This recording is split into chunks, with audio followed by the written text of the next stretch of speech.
The question is, did Jesus preach the gospel? I've had 3 incidents recently that focused my attention. I have an emailer who writes this. Increasingly, they begin with this sentence. I know you're probably busy.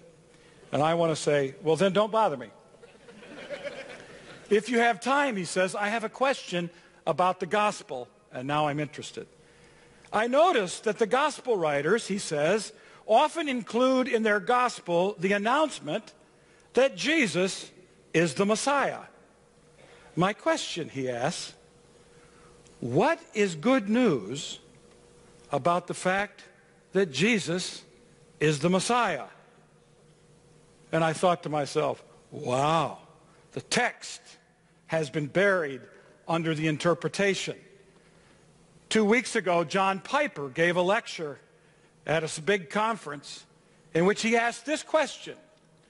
Did Jesus preach Paul's gospel? And as an Anabaptist, the question irritated me.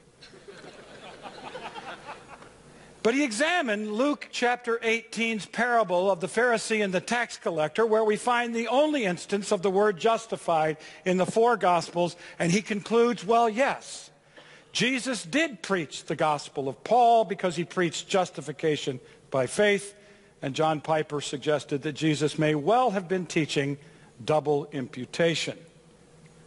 The text has been buried under the interpretation. At an airport, I bump into a pastor that I recognize. He asked me what I was working on, and I said, I'm trying to figure out the meaning of the word gospel. And he said, that's easy, justification by faith. I asked him back my question, did Jesus preach the gospel? His answer, nope, he couldn't have. No one, he said, understood the gospel until Paul.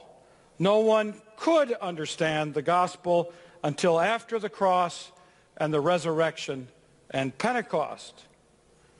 So, without being too irritated, at least showing my irritation, I said, not even Jesus. And he said, nope, not possible.